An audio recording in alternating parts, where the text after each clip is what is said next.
Welcome to Connected Conversations for Creatives. I'm your host, Jennifer Carr, and I am so happy to be able to introduce to you Jeanette Smith. So, Jeanette, thank you for being here and just being willing to share your skills and your resources with us. I know that you are a copy editor, and we're going to dive into all of that in a minute, what that looks like. But tell us about yourself, how you got into editing, what your goals are for your business, everything you want us to know about you. Sure. So I'm Jeanette. I go by the moniker Jeanette the Writer. That's my website. That's my social media. It's like all over the place. But I started as an editor and a writer after I had a full career as a scuba diving instructor. So that was actually my first career right out of college. I did that for 10 years. And then I knew I needed to do something different. And in one day, I got a phone call from my dad and my mom. They're separated, so they did not plan this. And both of them told me I should be a writer. So I was like, you know what? I've written creatively all my life. Let's try and do it professionally. So I went into content writing, and that slowly turned into copy editing, which slowly turned into editing instruction. So it's just been a journey for sure to get there, but it's been an awesome ride.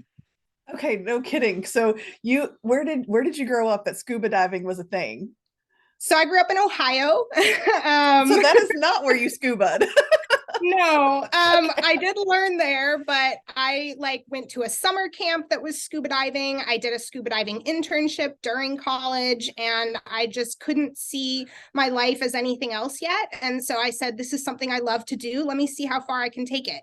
And that's kind of my attitude towards life, is like find what you love to do and then go find a way to make it your living. I love, oh my gosh, that's amazing. What a different world too to jump in from hanging out under the water to I'm going to sit at a computer and edit all day. I love that though, because I mean, there's such adventure in both places. Like you can find exactly what you're looking for in both places. I love it. Yes, exactly. That is awesome. Okay, so writing has always been a passion then? You love to write and you just never thought you'd pursue it professionally until you did? Pretty much. I always knew I would publish a book. I know that's still in my future in one way or another. I started as a short story writer. I remember my first short story from eighth grade. We had to like trade it with a desk partner and read their story, and they hated my story. They didn't get it. And it was just like, I asked my teacher later because she saw I was upset, and she was like, Jeanette, that's welcome to being a writer. Like, that's going to be your life. And so I was just like, oh, okay, this is how it goes. Great. I'm a writer. So it's always been there as a part of my life. I was an English major in college. So, you know, storytelling and writing was always a big part of that. So it's always been there, but I never saw how it fit into making money and taking myself to the next level. So So what was your first experience of like officially editing somebody else's work? Like what was that like for you? Was it nerve-wracking? Because I'd be like, oh gosh. Yes and no. So my first official editing job I got through nepotism. It was my sister. She wrote a book with her business partner, and they needed someone to make sure that the voices of two people were coming together in a single book as one.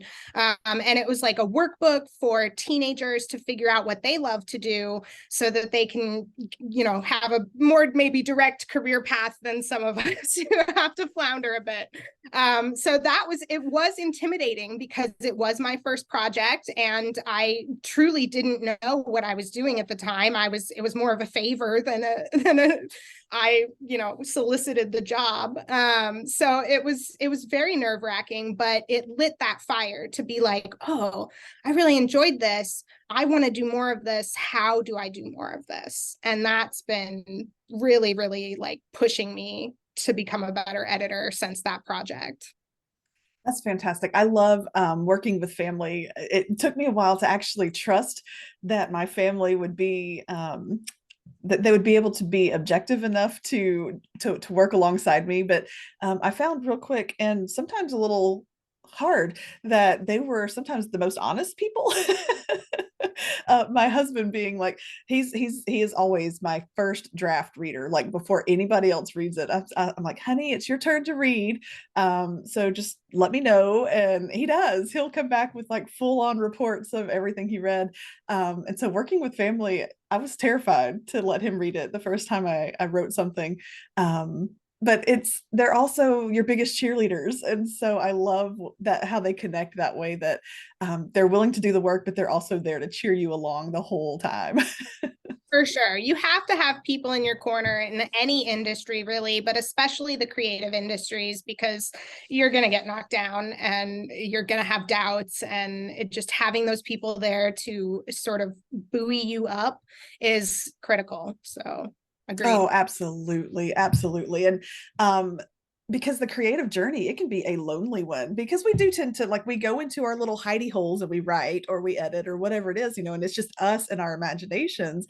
So yes, to be able to come out of that and be like, oh good, you're still here for me, like that's definitely a bonus to having the friends and family that you can count on.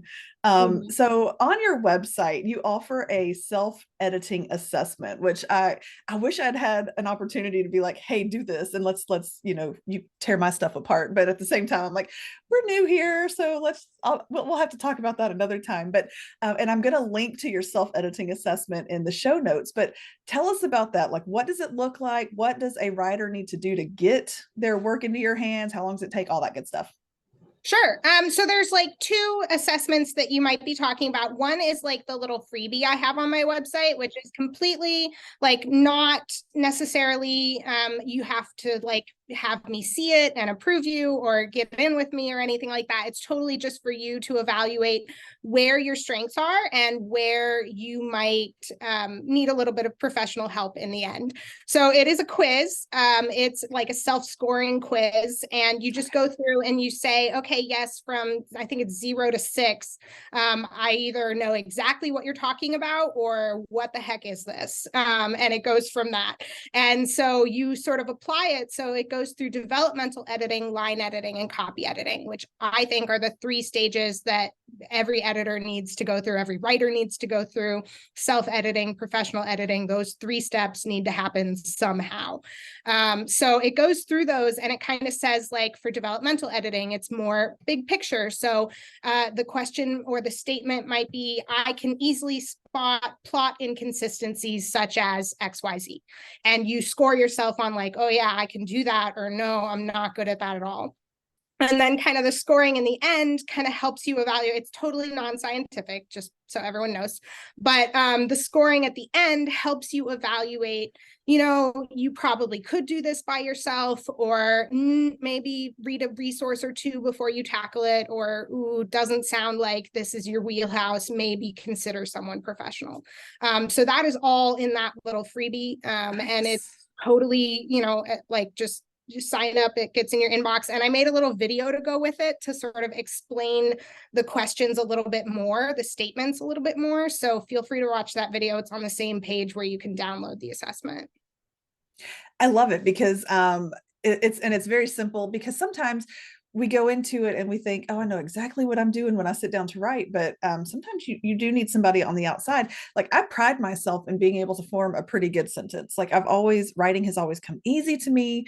And from time to time, like, I just kind of thought, I'll sit down and write a book. No, I won't. Well, then I decided I was going to sit down and write a book. And for a first go, it was not half bad. Like, before I sent it to anybody else to read, other than my sweet little husband, like, it was good. But as some people who listen regularly to the podcast, and I've said this before, like, I get comma happy. Like, I don't want no comma left behind. Like, I want all the commas in there just in case, to cover my bases. And that's just one of my weaknesses when it comes to grammar and punctuation and that kind of thing. Because words I can do, punctuation I struggle. But anyway, that is neither here nor there. But having walked through this process, like, with a professional, and now I'm on my second, and I'm using a different editor this go around, which is fine. I actually like my second editor better, sorry. But that's because she's my sister. And that's like a whole different ball game of, like, honesty and directiveness. And so anyway, but that's the one thing that I will tout louder than anything is have a professional editor look at your work. Like beta readers are good, ARC readers are good, cover designers are good, but a good editor, when they're doing their job correctly, they're going to take your work to the next level. And even that little freebie that you offer, like that's beneficial because it will probably 9 times out of 10, I would say that it would tell you you need an editor. Like honestly. Unfortunately, that has been the feedback I've gotten, is that most people are like, oh, darn it, like I scored really lowly in every section. Jeanette, what do I do? And I think that's where education comes in, right? Like it's not there to force you into realizing you need a professional editor. That's not ideally what it does. I'd love it if that made it realize that, but it's really there so that you can kind of see where those weaknesses are. And if anything, you can use it as a checklist. When you are going through developmental editing, you can look at those statements and say, okay, I need to pay attention to A, B, C, D, whatever, and you can use it as a self-editing template. So it's definitely where I've gotten that feedback, but I'm really hoping people see it as an opportunity rather than a, oh my gosh, I know nothing kind of moment. Yeah, and a good editor, and it's not just like post-production, like the final product, but I've learned so much about how to edit my own work just from having worked with editors, which in turn one makes their job easier in the long run, like because I can hand them off something that doesn't need quite as much work, so we can focus on what absolutely needs work as opposed to the whole piece of manuscript. And two, it just makes me a better writer, right? Like to have somebody else to kind of walk through and show me where my weaknesses are, well, that's what I'm going to work on the next go around. Yeah. Yeah. And I actually, when you mentioned self-editing assessment, I do offer a paid self-editing assessment that does exactly that. I call it a compass call. And essentially, I read 50 pages of your work. I copy edit 10 pages of that. I provide an editorial letter that kind of outlines, hey, these are your habits, good and bad. This is, developmentally how you're doing. This is line editing, how you're doing. This is copy editing, how you're doing. And then we jump on an hour-long call and discuss it all and talk about, how to apply it to your work. And it is a perfect example of being able to take a little bit of feedback and applying it in a more broader sense, but it's more specific than just reading a self-editing book and going, does this advice apply to my manuscript? I don't really know. So there is that option as well. And many editors will offer some sort of like a test edit or a sample edit. And that's a great way to get an idea of what an editor might change in your work and maybe what you need to pay attention to changing in your work. So this is a really common practice that it has varying, versions, but it's definitely available to writers to get editors' eyes on their actual work without having to spend the thousands of dollars for a full professional edit. And you can tell a lot. Just as a reader, I can tell a lot about an author's work in the first 50 pages. Like you can probably fewer than 50 pages. You can tell a lot about an author's ability in their work and how much work you're going to have to put into it. And also, I know that when I chose my first editor, she was one of 4, I think, that I had sent. They wanted like the first chapter of the book, and so I sent the first chapter of the book, and she was the one that came back that with her edits, it still sounded like my work. Like it wasn't something that she went in and made it her book. She didn't change things to make it look like she had written it. It still sounded like me, which I think that takes skill as an editor, to be able to take that small amount of work and make changes to make it a better piece of writing. Yes, yes. And there's actually an amazing resource that I'm grabbing that just came out. It is called the Chicago Guide to Copy Editing Fiction.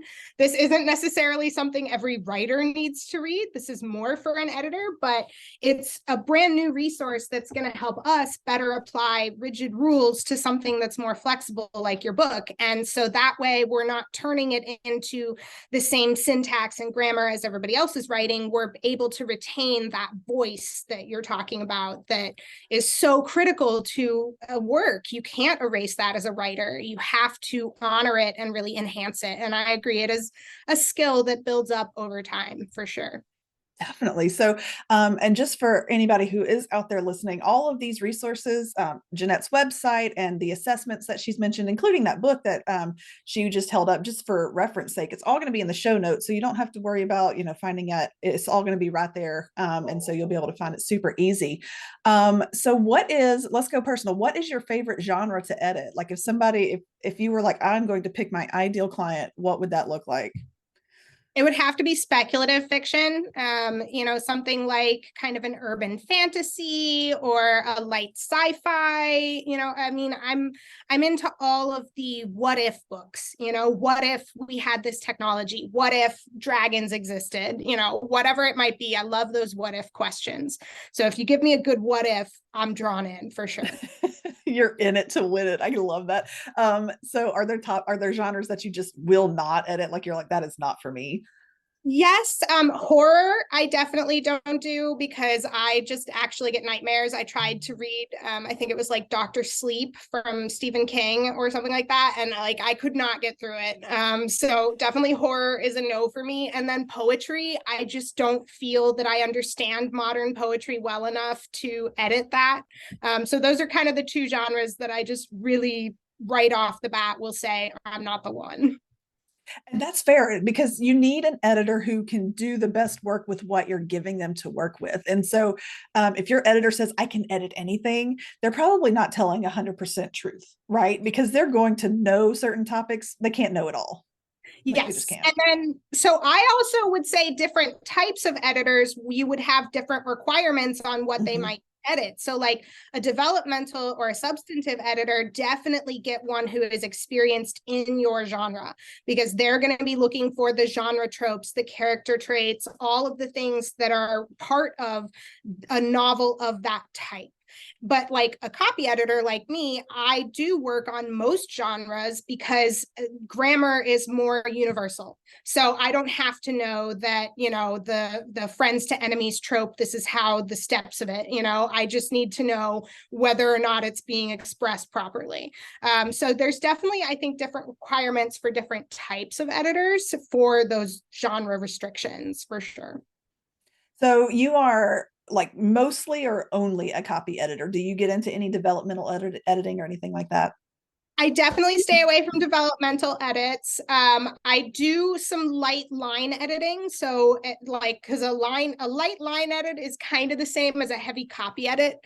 There's a lot of blurred lines in the editing world. So I would say I line edit, but definitely anything substantive, I'm just like, not the one. I get the problem is as a copy editor, just having trained for that so long, I stop reading the story and I start looking at the sentences too closely. And I start thinking like, oh, this is a positive phrase here. And this is, whatever it is, should it be set off in commas? And oh, this would look great with an M dash. You haven't used one in a while, So I just find myself, instead of getting lost in the story, I get lost in the writing, which makes it difficult for me to then judge plot and character, and because I'm not paying as much attention to it.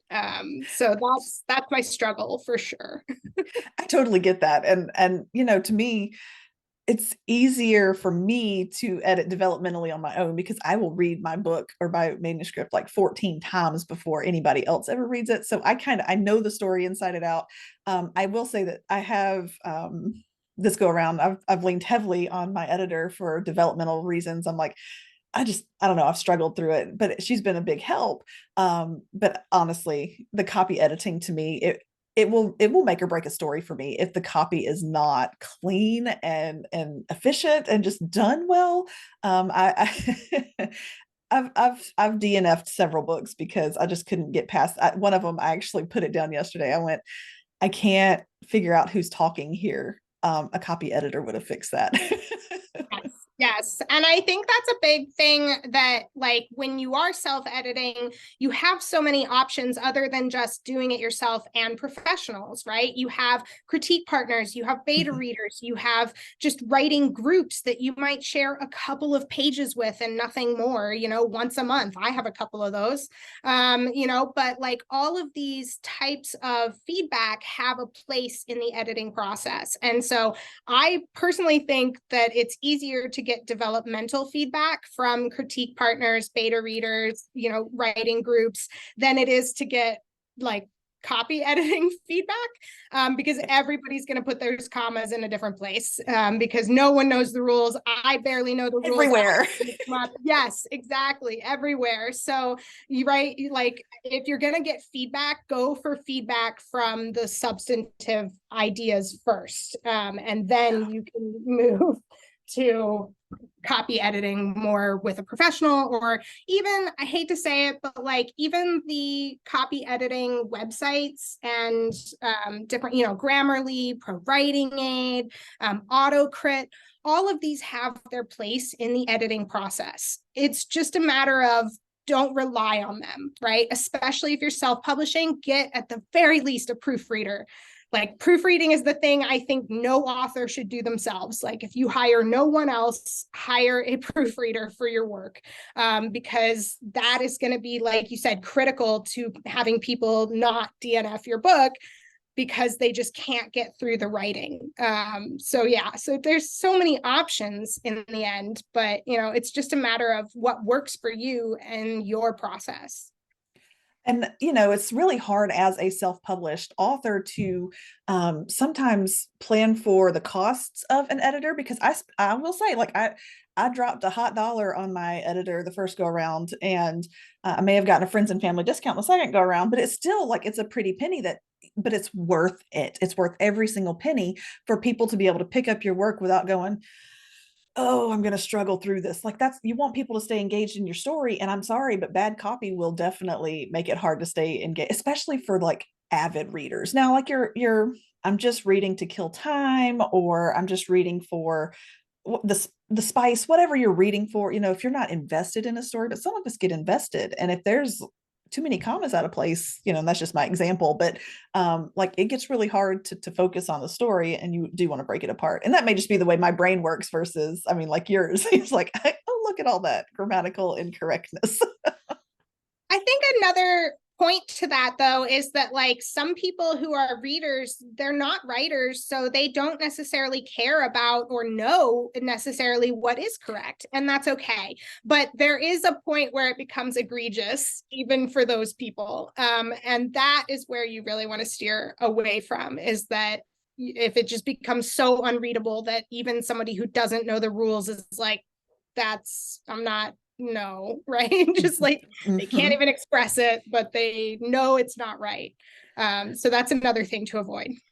Yeah, it becomes a distraction. So if you are going into self-publishing, if you have not published something before, let me highlight, and I'm not an expert on the matter. Like, I am still learning as I go. That's why I'm having these conversations, is because I want to learn from people who know more than I do, and also provide the resources that authors like I am that we need. Like, I don't know all the answers, but I will tell you that as a reader and a writer, invest in editing. And yes, like, again, beta readers are good. ARC readers are good. They help in a lot of ways, but I'm telling you, a good editor they will be a game changer for you. And don't just go with the first one you find, right? Like, I love Jeanette's work. She is a smart girl. My favorite thing she does on TikTok is her wordy Wednesdays. Like, I love that. I love words. I'm going, I've never heard that word before. Like, she's educating people out there.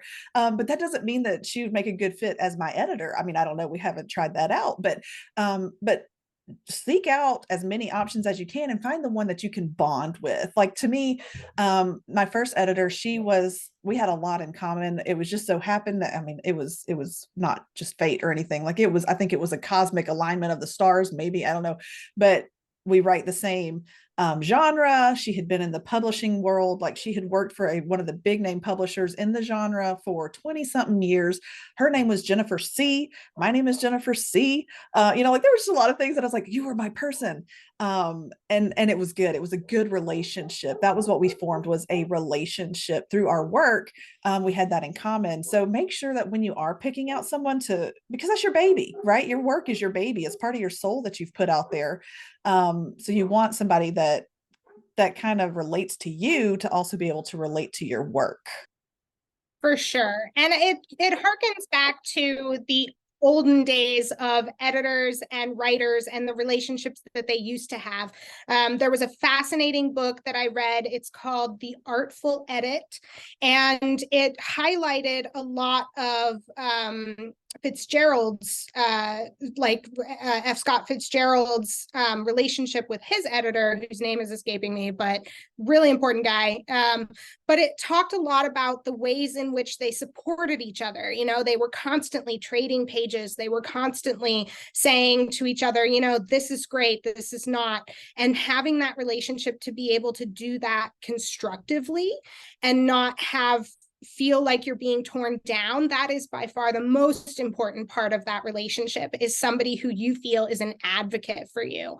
Because if you don't like them personally, you're probably not going to like their style. You might not enjoy their feedback. You might, you know, you're going to spend a lot of time with them and talking to them and knowing about them even before you start working on their manuscript. So getting along personally is really important, critical for sure.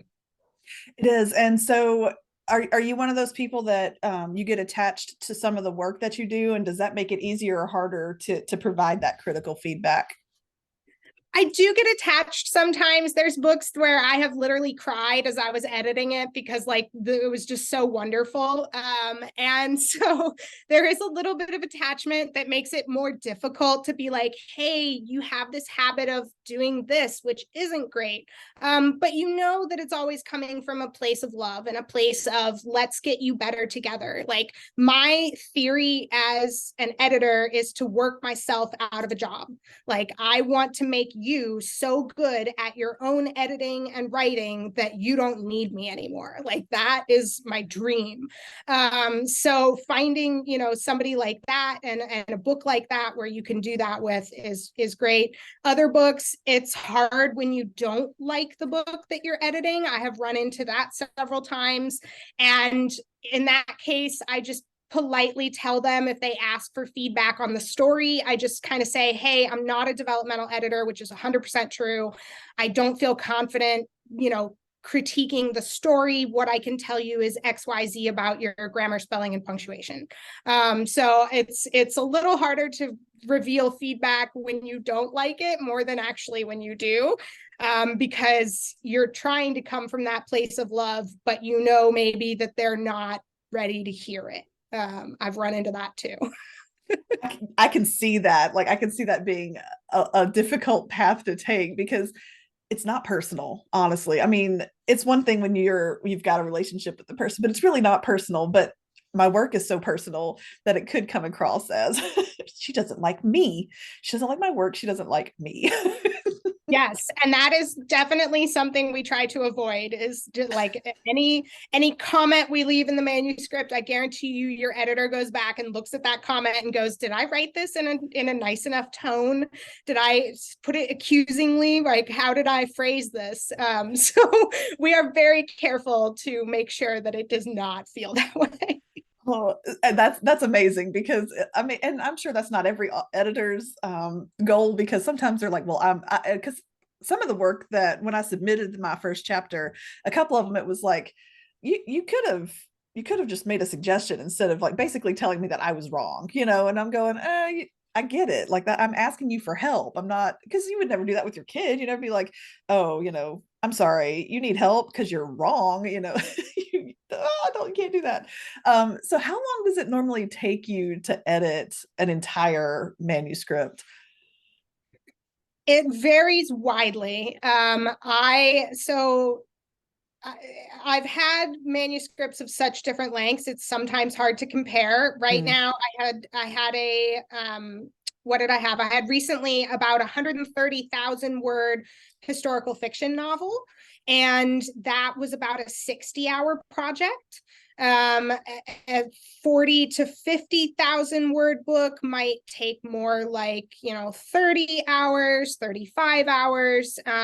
If it's a heavy copy edit, though, if the person is not well versed in grammar, spelling, punctuation, that does bring the hours up a little bit, even if it's shorter. So there's a lot of factors that go into how long it takes to edit. There's also things like fact checking. People don't realize, but like copy editors, we check things. I have a manuscript I'm working on right now that names street names in a real city and where someone is driving. And I have to go check that these streets actually intersect, that none of them are one way. He turned left onto a one-way street that only goes right. Like you have to check these things. I caught in a novel where a character kept going to the third floor for their apartment, and then suddenly it was the second floor, right? Like, so all these little things that might be extra that aren't just the grammar, spelling, punctuation that most people think of when they think of a copy editor. So if there's a lot of fact checking, that can really elongate how much time you need to take on that novel or that nonfiction book. So it can be a lot. So if somebody submitted their, after you've gone through the first 50 pages, they're like, hey, I want to work with you. Like, what's that process, that turnaround and all that? Yeah, it kind of depends. I'm usually booked like a few weeks to a month ahead of time, just depending on the season, depending on, the ebbs and flows of freelancing life. So you might have to wait a little bit before we get started, but I'm a fairly fast editor. I can usually turn around in a few weeks, 3 to 4 weeks, a full on like 100,000 word manuscript with a copy edit. So it definitely, I feel like I go pretty fast because this is 99% of the work that I do in a day, right? So I'm really only sitting down and editing. I still write a little bit on the side, of course, my creatively and professionally, but like not like the vast majority of my day is just sitting down and editing. So you often have to wait a little bit, get in line, but the turnaround time is not as bad as some who are booked months and months out, which I would love to be, don't get me wrong, but I kind of like the fact that I'm more on call than a lot of editors. I don't, because people say, oh, I'm going to have my book done by, X day in the future. And you bank on them, you take a deposit for sure, but you bank on them being done.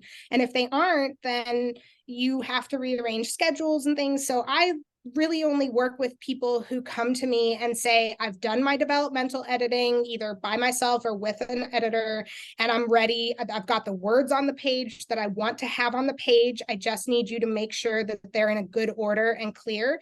Like, I don't take a manuscript on until it's at that point.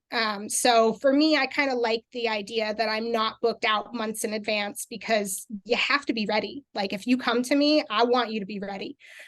So I'm happy to, have a relationship with you before then, if that's what you want. I'm on TikTok, I'm on LinkedIn, like, come find me. But to work together, I really, look for those people who are saying, this is now, I'm ready now.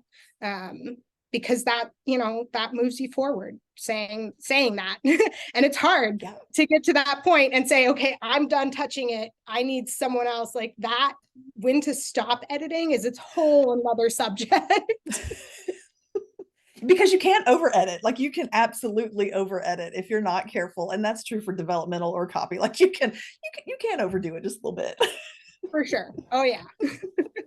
Oh my gosh. Okay. So, what would be the one big takeaway that you would want listeners to take? Advice, encouragement, whatever. What is the one big takeaway about editing, self-editing, that you would want listeners, writers, all that to understand?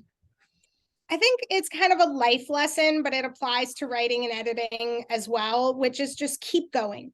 If you're gonna find roadblocks, you're gonna have stumbles, you're gonna feel like you're going nowhere. But I have a little note card on my bulletin board over here that says non-achievement does not equal failure.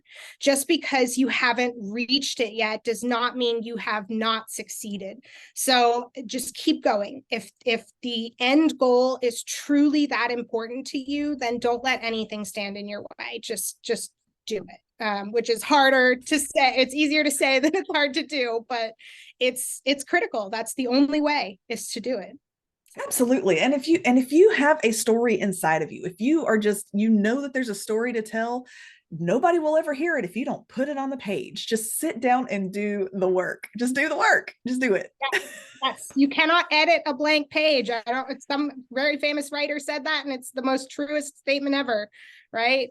You got to get it on the page in order to make the magic with it. Oh, that's brilliant. That is perfect. That is perfect. So we'll wrap up here. I know that you've got things to do with your day, and so we'll just kind of wrap it up here. But thank you for hanging out. I hope everyone who listens, like, they leave this conversation feeling encouraged and just ready to push through those barriers that are preventing them. Because yes, it is a skill that has to be learned, but you don't have to do it by yourself. Like self-editing and editing, like you will find people to join you in your corner. Jeanette is one of them. And again, we're going to put all of her information in the show notes. So you don't even have to worry about going and hunting her down. Just go to the show notes and be like, oh, there she is. And you will have everything that she's talked about today just at your fingertips. Yeah, I'm definitely around. I love connecting with people. I love hearing about your stories. I mean, just hit me up. I'm around. Awesome. Well, everybody, remember that self-editing is not just about correcting your mistakes, but it's an opportunity to refine and polish your work until it shines. You can sculpt your words and mold them into a masterpiece that reflects who you are and who you want others to see you as. So just embrace that editing process and push yourself to be a better writer, and you'll just see your work evolve into something that's just great. And I hope that all of you will take that opportunity to learn the skill of self-editing. But in the meantime, go be creative and be authentic and look for the opportunity to make authentic connections.